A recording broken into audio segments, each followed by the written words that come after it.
Hello hi नमस्कार। आज एक नुआ कहानी सहित स्टोरी विथ प्रताप को आपण मान को स्वागत।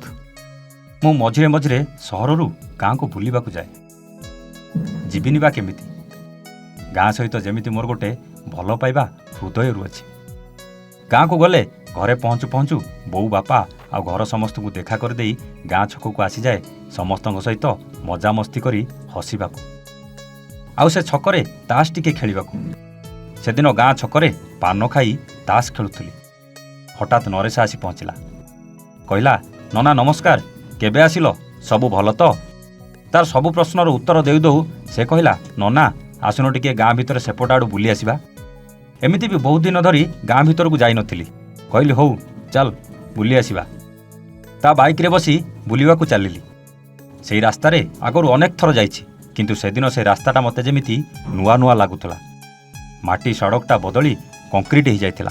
जाऊ जाऊ हठात नजर पड़िला गुंठिया भाई घर उपरे।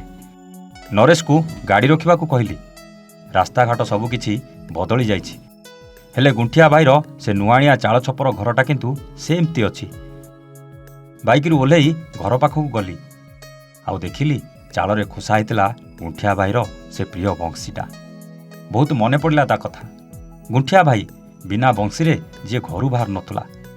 लुंगी पिंधि गाँ को बुलवा गले भी बंशीटा जेमिति ता साथी थिला। रास्ता रे जाऊ जाऊ पिलाठू बुढ़ा पर्यंत समस्ते कहती भाई गोटे गीत शुणे दौन।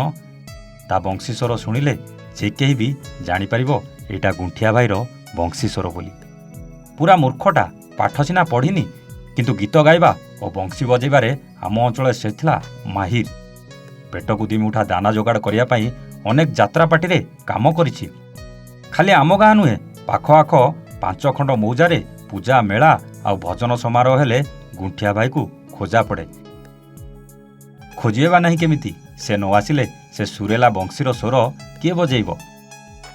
मोर मने अछि आम गाँर नाथु भाई दुकान पाखरे थिबा बरगछ पाखरे टिके गंजेई टाणी देई बसिथिबो आ पहुँची गले कहब हेई मो भाई आसीगला, 20 टंका देलु गोटे पुड़िया आणे। आ गोटे पुड़िया आणी मारी देई पुणी बंशी बजेबा आरंभ करदिए। पिलाठू बुढ़ा पर्यंत समस्ते ताको भल पाती, से भी समस्त को बहुत भल पाए। से दिन मु भुवनेश्वर थिली। हठात फेसबुक रे आम गाँ गौरा छाड़ी गोटे पोस्ट देखिली। गोटे फोटो छाड़ी लिखिथिला गुंठिया भाई आउ नाही। मते बहुत कष्ट लागिला। आखिर दुटपा लुह आसीगला। घटना कौन जानिबाकू दीपू को कॉल कली। जानिबाकू पाइली हठात देह असुस्थ होईगला। डाक्तरखाना नहीं गले, किंतु सेतेबेलकू से दुनिया छाड़ी अफेरा राइजर अतिथि हो सारीथिला।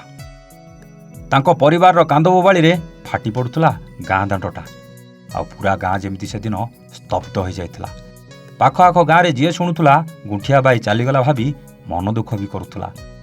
समस्त मुहरे गोटे कथा, आउ से बंशीर स्वर सतरे कौन शुणिबाकू मिलिबनी। से सिना चलीगला, किंतु परिवारटाकू जेमिति दुख सागर रे भसेई देई चलीगला। से गला परे ता क्रियाकर्म करबाकू परिवार लोकंक पाखरे काणी कौड़ीटीए भी नथिला। आम गाँर अनेक लोक तांको परिवार को साहाय्य कले। अनेक स्वेच्छासेवी मध्य पहुंची परिवार को समवेदना देवा सह तेल लुण खर्च करबाकू देले। केमिति बा न करिवे, सेवा समस्तंकर अति प्रियर गुंठिया भाई थिला। आज से सिना नाही, किंतु ता बंशी को चाल रे खोसा जाइथिबा देखि मोर सबू मने पड़ी जाइथिला। से बंशी अछि, हेले बजेबा पई गुंठिया भाई नथिला। ता बिना बंशीटा जेमिति कांद कांद हो जाउथला। आउ आम मानक भली ता बंशीटा भी जेमिति ताकू झुरुथला। हठात नरेश डाक पकेला, नना आस जीवा, डेरी हेलाणी। मु जाई बाइक रे बसी भाबुतली सबु किछि सतरे केते शीघ्र बदली जाउछि। आज अनेक लोक भूली सारिबेनी गुंठिया भाई को, किंतु से बंशी आज भी से भंगा चाल भितरु खोजुछि केबे आसीबो मो मालिक आ ता पार्टी रे लगेई मते फुंकीबो।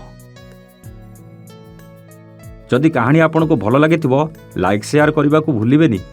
हाँ, सब्सक्राइब करी बेल आइकन दबेई दियंतु। एमिति हृदयस्पर्शी कहानी आपणक पई सबुदिन संध्या 8टारे नहीं आसिबो।